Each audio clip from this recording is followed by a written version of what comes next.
이 시간 나라와 민족을 위해 세 가지를 놓고 기도했으면 좋겠습니다. 먼저 많은 사람들이 두려워하고 불안해하고 있습니다. 사태가 악화되어 우리 마음 가운데도 여러 두려움이 있습니다. 하지만 주님, 우리의 소망이요 힘이 되신 주님 안에서 참된 평안을 누리게 하시고 이 평안을 전하는 자들 되게 하여 주옵소서. 또한 하루속히 진정되어 주님을 예배할 수 있는 은혜를 주옵소서. 두 번째로 우리나라에만 확진자가 2,000명을 넘어섰고 전 세계적으로도 많은 확진자들이 고통과 절망 속에 있습니다. 이들을 긍휼히 여겨주셔서 속히 치유되고 회복되는 은혜가 있게 하옵소서. 또한 치료받을 길이 없어 고통과 두려움에 있는 자들에게 길을 열어주옵소서. 마지막으로 하나님, 공직자들과 의료인들을 붙들어 주셔서 위기 가운데 한 마음으로 지혜롭게 대처하게 하옵소서. 바이러스 확산을 막기 위해 수고하는 이들에게 힘과 지혜를 주시고 영육을 강건케 하여 주셔서 지치지 않고 맡은 바 임무를 감당하게 하여 주옵소서. 함께 기도하시겠습니다.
하나님, 우리 마음 가운데 여러 두려움과 불안이 있음을 고백합니다. 사태가 점점 악화되고 있기에 때로는 염려와 근심이 가득합니다. 그러나 주님, 우리의 소망이시며 평안 되신 주님을 의지하며 기도로 나아가게 하여 주옵소서. 우리가 볼 때는 불가능하지만 불가능이 없으신 하나님께서는 이 사태를 속히 해결해 주시리라 믿습니다. 또한 이 나라의 확진자만 2천여 명이 넘어섰고 전 세계적으로도 많은 확진자들이 고통과 절망 속에 있습니다. 주여, 그들을 긍휼히 여기셔서 속히 치유되고 회복되는 역사를 허락하여 주옵소서. 또한 이 사태를 위해 수고하고 애쓰는 공직자들과 의료인들을 기억하여 주시고 그들에게 힘과 지혜를 허락하여 주옵소서. 한 마음이 되어 이 위기를 잘 극복해 나갈 수 있도록 도와주옵소서. 예수님의 이름으로 기도드립니다. 아멘. 사도신경으로 신앙 고백하심으로 주일 예배 하나님 앞에 드리겠습니다. 전능하사 천지를 만드신 하나님 아버지를 내가 믿사오며 그 외아들 우리 주 예수 그리스도를 믿사오니 이는 성령으로 잉태하사 동정녀 마리아에게 나시고 본디오 빌라도에게 고난을 받사 십자가에 못 박혀 죽으시고 장사한 지 사흘 만에 죽은 자 가운데서 되살아나시며 하늘에 오사 전능하신 하나님 우편에 앉아 계시다가 저리로서 산자와 죽은 자를 심판하러 오시리라. 성령을 믿사오며 거룩한 공예와 성도가 서로 교통하는 것과 죄를 사하여 주시는 것과 몸이 다시 사는 것과 영원히 사는 것을 믿사옵나이다. 아멘. 이 시간 함께 찬양하며 나아갔으면 좋겠습니다. 참 예배하기 어려운 상황입니다.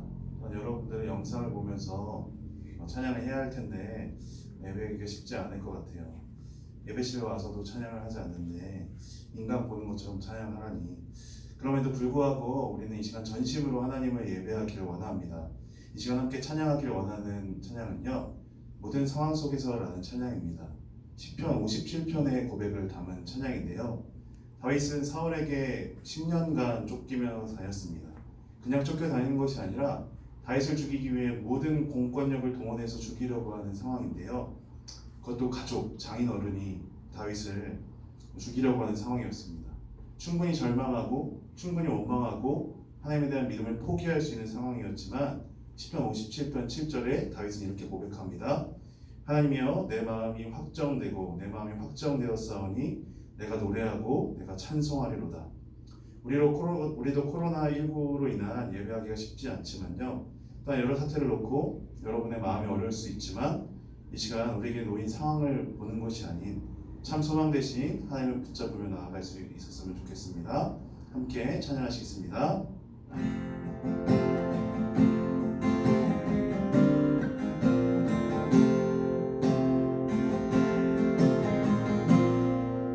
모든 상황 속에서 주를 찬양할지라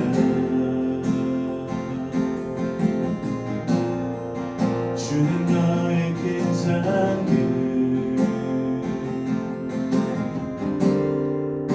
큰 도움이시라 주의 얼굴 구할 때 주의 영을 부으사 귀신 사랑 안에서 주를 보게 하소서.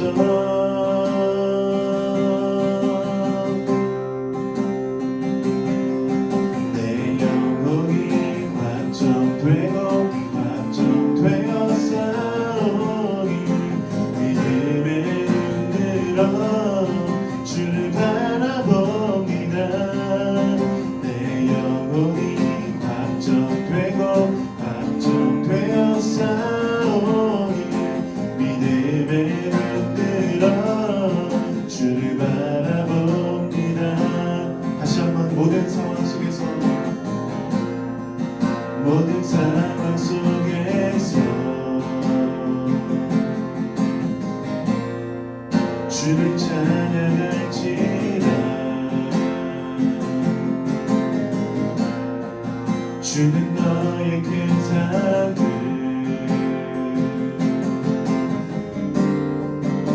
큰 도움이시라 주의 얼굴 구할 때 주의 얼굴 구할 때 주의 영을 부으사 귀신 사랑 안에서 주를 보게 하소서.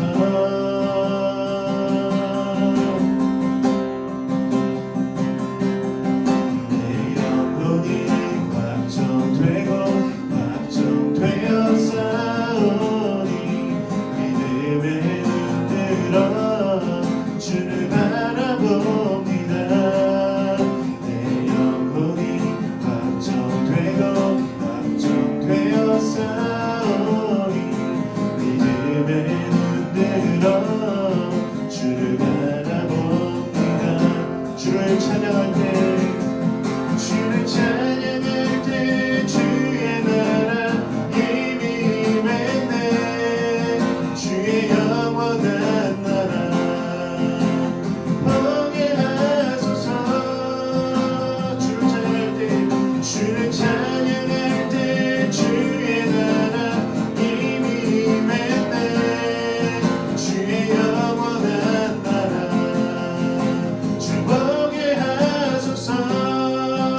온 마음과 정성을 다해 영과 진리로 하나님께 예배드립니다. 비록 코로나19로 인해 예배드리는데 어려움이 있지만 우리가 있는 이 자리에서 전심으로 예배하기를 원합니다. 바이러스로 인한 세상이 어지럽고 많은 사람들이 고통과 절망 중에 있습니다. 질병으로 고통하는 분들, 경제적인 어려움으로 힘들어하는 분들, 이 상황을 해결하기 위해 고군분투하는 분들이 계십니다. 그들의 영역을 붙들어 주셔서 참된 위로와 회복과 평강의 은혜를 주시기를 간절히 기도합니다. 불가능이 없으신 주님께서 이 사태를 조속히 해결하여 주옵소서. 또한 이 사태를 통해 저희 자신을 돌아보게 됩니다. 교회가 빛과 소금이 되지 못하고 사회의 지탄을 받고 있는 현실을 봅니다. 저희도 내 것만을 챙기려 하고 이웃의 아픔과 공동체의 아픔은 돌보지 않은 것은 아닌지 더욱더 간절하게 기도로 나아가지 못했음을 용서하여 주시옵소서. 가정에서 영상으로 예배드리는 학생들과 선생님들을 위해서 기도합니다. 이 사태로 인해 우리의 마음이 두렵고 낙심될 때가 있음을 고백합니다. 절망할 때가 있음을 고백합니다. 하지만 주님, 상황을 바라보는 것이 아니라 더욱더 주의 은혜를 구하며 나아가는 심령 되게 하옵소서. 또한 예배가 얼마나 소중한지 예배에 대한 간절함이 있게 하시고 이 예배가 주님 앞에 나아가는 은혜의 시간 되게 하여 주옵소서. 말씀을 선포하시는 이지훈 목사님께 성령의 충만함과 능력을 부어주셔서 주님의 말씀 선포하실 때 하나님의 말씀이 능력 있게 선포되어지게 하옵소서. 듣는 우리의 심령은 말씀으로 새롭게 되며 갈급한 심령 가운데 폭포수와 같이 부어주시는 은혜를 경험하게 하여 주옵소서. 주님께서 이 예배의 주인 되어 주시고 주님께서 이끄시는 예배 되기를 소망하며 우리를 사랑하시는 예수님의 이름으로 기도드립니다. 아멘.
사랑의 하나님, 우리의 공급자 되시고 우리의 모든 필요를 아시는 하나님께 감사와 영광을 올려드립니다. 우리가 비록 함께 모여 예배하지는 못하지만 각자 있는 자리에서 하나님을 예배하며 특별히 주께서 주신 것들을 감사하며 또 믿음으로 구별하여 드릴 수 있는 은혜 또한 더하여 주셔서 감사합니다. 하나님, 이 예물이 사용되어지는 곳곳마다 죽어가는 영혼들이 주님 앞에 돌아오게 하시고 하나님의 나라가 세워지고 하나님의 나라가 확장되어져 가는 일들이 있게 하여 주시옵소서. 우리의 물질뿐만 아니라 우리의 은사와 재능과 우리의 시간과 우리의 몸을 드리기에도 아까워하지 않고 주저하지 않는 사랑하는 하나님의 자녀들, 하나님의 백성들 될 수 있도록 은혜를 더하여 주시옵소서. 이 모든 말씀 예수 그리스도의 이름으로 간절히 기도드립니다. 아멘.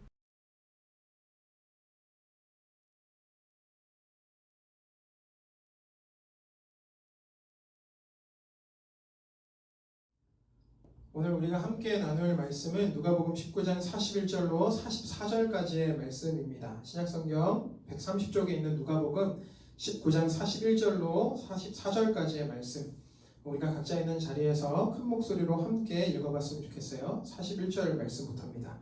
시작. 가까이에 오사 성을 보시고 우시며 이르시되 너도 오늘 평화에 관한 일을 알았더라면 좋을 뻔하였거니와 지금 내 눈에 숨겨졌도다. 날이 이를지라 내 원수들이 토둔을 쌓고 너를 둘러 사면으로 가두고 또 너와 및 그 가운데 있는 내 자식들을 땅에 메어치며 돌 하나도 돌 위에 남기지 아니하리니 이는 내가 보살핌 받는 날을 알지 못함을 인함이니라 하시니라. 아멘. 오늘 나는 예수님이 필요합니다 라는 제목으로 함께 여러분들이 있는 자리에서 말씀 나누고자 합니다.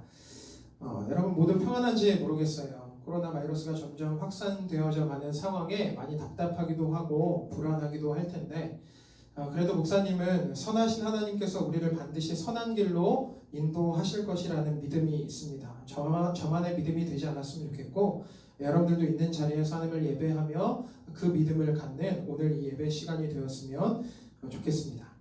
여러분은 최근에 눈물을 흘려본 적이 있습니까? 저는 최근에 이태원 클라스라는 드라마를 보고 있는데 그 드라마 1회에서 주인공으로 나오는 박세로이가 아빠를 읽는 장면에서 아주 잠깐이지만 눈물이 나오더라고요. 우리는 보통 슬픔이라는 감정을 느낄 때 눈물을 흘리죠. 그런데 오늘 본문에도 보면 예수님께서도 눈물을 흘리셨답니다. 본문 41절 말씀을 보면 이렇게 기록하고 있어요. 41절 가까이에 오사 성을 보시고 우시며 예수님은 예루살렘 성을 보시면서 울고 계셨어요. 예수님은 완전한 하나님이기도 하지만 반면에 완전한 인간이었다는 것을 기억할 때 성을 바라보시면서 울고 계셨던 예수님 역시 무언가 슬픔이라는 감정이 전달되었기 때문에 우셨던 것이겠죠. 그런데 사실 오늘 본문에서 예수님이 울고 계셨다는 것이 목사님은 잘 이해가 가지 않는 것이 무엇이냐면요. 오늘 함께 살펴보고 있는 본문 앞부분을 보면 예수님께서 예루살렘 성으로 들어오실 때 많은 사람들이 예수님을 향해 이렇게 외쳤기 때문에 그렇습니다. 성경 누가복음 19장 37절로 38절 말씀을 보면 이렇게 기록하고 있어요. 37절입니다. 이미 감람산 내리막길에 가까이 오심에 제자의 온 무리가 자기들이 본 바 모든 능한 일로 인하여 기뻐하며 큰 소리로 하나님을 찬양하여 이르되 찬송하리로다 주의 이름으로 오시는 왕이요 하늘에는 평화요 가장 높은 곳에는 영광이로다 하니 예수님께서 예루살렘으로 들어오실 때 제자들을 비롯한 많은 무리가요 큰 소리로 기뻐하며 예수님을 찬양하고 환영했대요. 심지어 그들은 예수를 향해 이렇게까지 외쳤다고 합니다. 찬송하리로다 주의 이름으로 오시는 왕이요. 예수님의 입장에서는 충분히 기뻐해도 될 만한 상황 아닌가요? 예수님은 많은 사람들이 환영하고 또 왕이라고까지称颂하고 있는 상황에서 예수님은 충분히 그 상황 안에서 그 상황을 즐기면서 기뻐하실 수 있는 상황 가운데 있으셨다라는 겁니다. 그런데 방금도 우리가 읽어봤지만 예수님은 그 예루살렘 성을 바라보시면서 슬픔으로 눈물을 흘리고 계셨다라는 거예요. 여러분 이유가 무엇이었을까요? 왜 예수님은 이렇게 우셨을까요? 예수님을 환영하고 기쁨으로 맞이하는 사람들과 함께 충분히 기뻐해도 될 만한 상황 가운데 그런 분위기 안에 있으셨음에도 불구하고 예수님은 왜 자신을 기쁨으로 맞이하는 예루살렘 성을 바라보시면서 눈물을 흘리고 계셨을까? 사실 그 이유를 오늘 우리가 나누고 있는 본문에서 예수님이 하시는 말씀에서 우리가 찾아볼 수 있다고 생각합니다. 본문 누가복음 19장 42절 말씀을 보면요 이렇게 기록하고 있어요. 이르시되 너도 오늘 평화에 관한 일을 알았더라면 좋을 뻔하였거니와 지금 내 눈에 숨겨졌도다. 사실 예루살렘이라는 말은요 그 뜻의 이름 뜻이 어떤 뜻을 가지고 있냐면 내가 평화를 볼 것이다 라는 그 이름의 뜻을 가지고 있다고 해요. 그러니까 예루살렘이라는 그 도시의 이름은 내가 평화를 볼 것이다 라는 이름의 뜻을 가지고 있다는 거죠. 그래서 당시요 예루살렘에 살던 사람들은 평화를 볼 것이다 라고 하는 그 기대감에 살았던 것도 사실이고요. 심지어 자신은 선민으로 하나님께서 선택하신 하나님의 백성으로 평화 안에 살고 있다고도 생각했던 것이 사실이었습니다. 그러나 그들을 바라보시는 예수님의 시선은 달랐다는 거예요. 예수님은 그들을 향해 그들의 영적인 눈이 감겨 진짜 평화가 무엇인지조차 알지 못하고 살아가고 있다고 말씀하시며 그들을 바라보시고 눈물을 흘리고 계셨다는 것이죠. 여러분 그뿐만이 아니에요. 이어지는 본문 43절로 44절 말씀을 보면 이렇게 또 기록하고 있습니다. 43절이에요. 날이 이를지라 내 원수들이 토둔을 쌓고 너를 둘러 사면으로 가두고 또 너와 및 그 가운데 있는 내 자식들을 땅에 내어치며 돌 하나도 돌 위에 남기지 아니하리니 이는 내가 보살핌 받는 날을 알지 못함을 인함이니라 하시니라. 누구보다 평화를 기다리고 자신은 문제가 없다고 여기며 살아가던 예루살렘 성의 백성들을 보시면서 예수님은 너희가 보살핌 받는 날을 알지 못하고 살아가고 있다라고 말씀하신다는 것이죠. 무슨 말입니까? 당시 예루살렘에 있던 하나님의 사람들은 하나님께서 자신들을 선택하셨다는 선민의식으로 자신은 구원도 보장되어 있다고 생각하고 아주 평안함 가운데 또 하나님의 보살핌을 받으면서 살아가고 있다고 생각했다는 겁니다. 그러나 예수님은 오히려 그들을 보시면서 진짜 보살핌이 무엇인지를 모르며 살아가고 있다라고 말씀하고 계신다는 거죠. 여러분, 이런 것들을 볼 때 우리가 깨닫게 되는 것은 무엇이냐면 우리의 시선과요 예수님의 시선은 확연한 차이가 있다는 것을 발견하게 된다는 거예요. 우리는 오늘도요 나에게는 큰 어려움이 없고 나에게는 큰 문제가 없으니 오늘도 나는 평안하고 평화롭게 살고 있다라고 단순하게 생각하지만 예수님은 그런 우리를 바라보시면서 눈물을 보이실 수도 있다라는 겁니다. 언제나 우리의 생각과 예수님의 생각이 같을 수 없다라는 것이죠. 우리를 바라보신 예수님은 다를 수 있다라는 겁니다. 예수님은 평화롭다 여기는 우리의 삶을 바라보시면서 울고 계실 수 있다라는 거예요. 우리는 괜찮다고 여겨지는 우리의 삶을 바라보시면서 우리는 너무나도 안정적이다, 너무나도 보살핌을 잘 받고 있다라고 여기며 살아가고 있는 우리의 삶을 바라보시면서 예수님은 울고 계실 수도 있다라는 것입니다. 가끔 우리 친구들을 만나서 이야기를 나눌 때 요즘은 어떻게 지내냐고, 어떤 고민이 있냐고, 또 어떤 기도 제목이 있냐고 목사님이 물을 때가 있어요. 그러면 만나는 친구의 거의 95%는 어떻게 대답을 하냐면요, 아무 문제도 없다고 얘기를 해요. 어떤 고민도 없다고 이야기합니다. 어떤 기도 제목도 없이 너무나도 평안하게 또 평화롭게 살아가고 있다라고 말을 해요. 여러분, 여러분들에게 질문하고 싶어요. 여러분들의 삶에 진짜 문제가 없나요? 여러분들의 삶에는 진짜 고민이 없습니까? 이걸 바꿔서 질문을 하면 여러분들의 삶에 진짜 복음 되시는 예수님이 존재합니까? 만약에 아무리 생각해도 여러분들의 삶에 복음 되시는 예수님이 느껴지지도 않고 그 예수님이 내 삶에 어떤 의미가 있는지 경험되어지지도 않는 삶을 살아감에도 불구하고 여러분들의 삶이 모두 평안하고 안정적이고 또 평안 가운데 살아가고 있다, 여러분들이 생각한다고 한다면 여러분들은 아주 큰 문제 앞에 직면해 있을 수도 있다는 거예요. 왜죠? 우리에게 가장 큰 평화가 되시고 우리의 삶을 그 무엇보다 깊이 알고 보살피시는 복음 되시는 예수님이 존재하지 않기 때문에 그렇습니다. 여러분들 있는 자리에서 여러분들의 삶을 한번 살펴봤으면 좋겠어요. 여러분들의 삶은 정말로 평안합니까? 여러분들의 삶은 정말로 안정적입니까? 정말로 여러분들의 삶은 누구의 보살핌도 받지 않아도 정말로 안정적이고 평안하고 평화롭게 이 한 날을 살아갈 수 있을 만큼 아무런 문제가 없습니까? 여러분들의 삶에 예수님이 존재하지 않는다면, 여러분들의 삶에 예수님이 경험되어지지 않는다면 여러분들은 가장 예수님이 필요한 시기를 지나가고 있는지도 모른다라는 거예요. 그래서 우리가 예수님 앞에 그렇게 고백해야 되는 것이죠. 예수님, 저는 누구보다도 예수님이 필요한 사람입니다. 저는 누구보다도 예수님의 보살핌이 필요한 사람입니다. 저는 누구보다도 예수님께서 다스려 주셔야만 하는 사람입니다. 그렇게 고백할 때 예수님께서 우리의 삶 가운데 찾아오실 줄 믿습니다. 왜 이렇게 얘기하냐면 오늘 본문에도 예수님께서 이 예루살렘 성을 바라보시면서 울고만 계셨던 것이 아니라 그 예수님이 이 예루살렘 성을 향하여 발걸음을 옮기셨기 때문에 그래요. 그들을 먼저 찾아오셨기 때문에 그렇습니다. 그저 그들을 바라보시면서 안타까움에 눈물만 흘리고 계셨던 것이 아니라 그들을 찾아가셔서 그들에게 복음 내시는 예수님이 어떠하신지를, 그분이 어떤 분이신지를, 그분이 그들의 삶 가운데 얼마나 능력 있으신 분이신지를 나타내시고 보이셨기 때문에 우리도 그 예수님이 필요하다라는 고백으로 그분 앞에 서서 예수님이 너무나도 우리의 삶 가운데 필요합니다, 나는 너무나도 하나님의 다스림이 필요합니다라고 고백할 때 그분이 우리의 삶 가운데 찾아오셔서 우리에게도 하나님의 능력을 보이시고 나타내실 줄 믿습니다. 그래서 여러분 기억했으면 좋겠어요. 예수님은요 그런 우리를 향하여서 우시는 분이세요. 그저 우리를 바라보시면서 안타까워만 하고 계시고 그냥 우리를 책망하시는 분이시 아니라 우리를 바라보시면서 울고 계시는 분이시다라는 겁니다. 그뿐만 아니라 울고 계시는 것을 넘어서서 우리의 삶 가운데 찾아오셔서 그분이 어떤 분이신지 여러분들의 삶 가운데 먼저 찾아오셔서 그분을 나누신다라는 것이죠. 뿐만 아니라 그 예수님이 함께라면 진짜 우리의 삶 가운데 평화가 무엇이고 평안이 무엇인지, 그리고 진짜 예수님으로 말미암아 보살핌을 받는 삶이 어떤 삶인지를 알려주실 수 있으시다라는 거예요. 그 예수님을 오늘도 소유하시는 여러분들의 삶이 되기를 원합니다. 그 예수님과 함께 이 한 날도 걸어가는 여러분들의 삶이 되기를 원해요. 코로나 바이러스로 사실은 쉽지 않은 상황을 지나가고 있고 지금도 함께 모여서 예배할 수 없고 이렇게 영상으로 여러분들을 만나고 있지만 여러분들이 각자 있는 자리에서 누구보다 나는 예수님이 필요한 사람입니다 라는 고백을 가지고 우리가 다시 만나는 그날까지 여러분들이 선한 싸움을 싸우고 또 하나님과 함께 동행하며 이 한 날을 기쁨으로 또 하나님의 능력과 은혜를 경험하는 귀한 여러분들의 삶이 되기를 간절히 축복합니다. 이 시간 우리가 같이 한번 기도했으면 좋겠습니다. 나눈 말씀을 기억하면서 함께 기도할 때 이렇게 먼저 한번 기도해 봤으면 좋겠어요. 예수님, 저는 누구보다도 예수님이 필요한 존재입니다.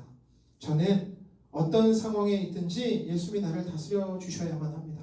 예수님이 나와 함께 해 주셔야만 합니다. 제 삶을 바라보고 계시면서도 울고 계신다고 한다면 하나님 제 삶에 찾아와 주셔서 예수님을 나눠주시고 그분으로 말미암아 진정한 평화와 또 보살핌이 무엇인지를 경험하며 살아가는 저의 삶 될 수 있도록 하나님 축복하여 달라고 여러분들의 마음을 열고 그분을 향하여 고백하며 이 시간 같이 기도했으면 좋겠습니다. 기도합니다.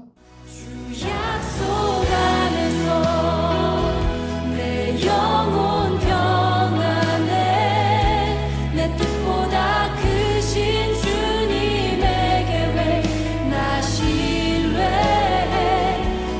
두려움 다 내려놓고 주님만 의지해 주 안에서 내 영혼 안전합니다. 주 약속 안에서 내 영혼 평안해 내 뜻보다 크신 주님의 계획 나 신뢰해 두려움 다 내려놓고 주님만 의지해 주 안에서 내 영혼 안전합니다. 사랑의 하나님, 오늘도 우리에게 말씀하여 주셔서 감사합니다. 우리가 우리의 자신을 바라볼 때는 예수님이 없어도 또 복음 되시는 그분이 우리의 삶에 존재하지 않아도 괜찮다고 여기며 살아갈 때가 참 많지만 하나님 오늘 말씀을 통하여서 우리의 삶에 그 무엇보다 필요한 것이 복음 되시는 예수 그리스도임을 알려주셔서 감사합니다. 하나님 우리가 살아가는 삶의 자리에서 복음 되신 예수님을 또 그분과 함께 동행하기를 간구하며 또 바라며 살아가는 저희들의 삶이 될 수 있도록 하나님 축복하여 주시옵소서. 어느 때든지 하나님을 향하여 나는 예수님이 필요한 사람입니다 라고 고백할 수 있는 저희들의 모든 삶 될 수 있도록 하나님 축복하여 주시옵소서. 우리가 이 말씀을 힘입어 이 한 주간을 또 살아가기를 원합니다. 코로나 바이러스로 여러 가지 어려운 상황 가운데 있지만 우리가 그런 상황에 얽매이지 않게 하시고 그 상황을 주관하시고 우리와 함께 하시며 영원히 우리를 버리지 아니하시는 아버지 되신 그 하나님을 의지함으로 이 한 날을 살아가고 또 주어진 일주일의 삶을 살아가는 은혜 또한 우리에게 있게 하여 주시옵소서. 그렇게 하실 줄 믿으며 감사드리고 이제는 우리 주 예수 그리스도의 은혜와 하나님의 사랑하심과 성령의 교통하심이 그 무엇보다도 예수님이 우리의 삶에 필요하다 고백하며 또 살아가기를 결단하는 주의 백성들 머리 위에 그들이 하는 모든 일 이외에 이제로부터 영원토록 함께 있을지어다. 아멘.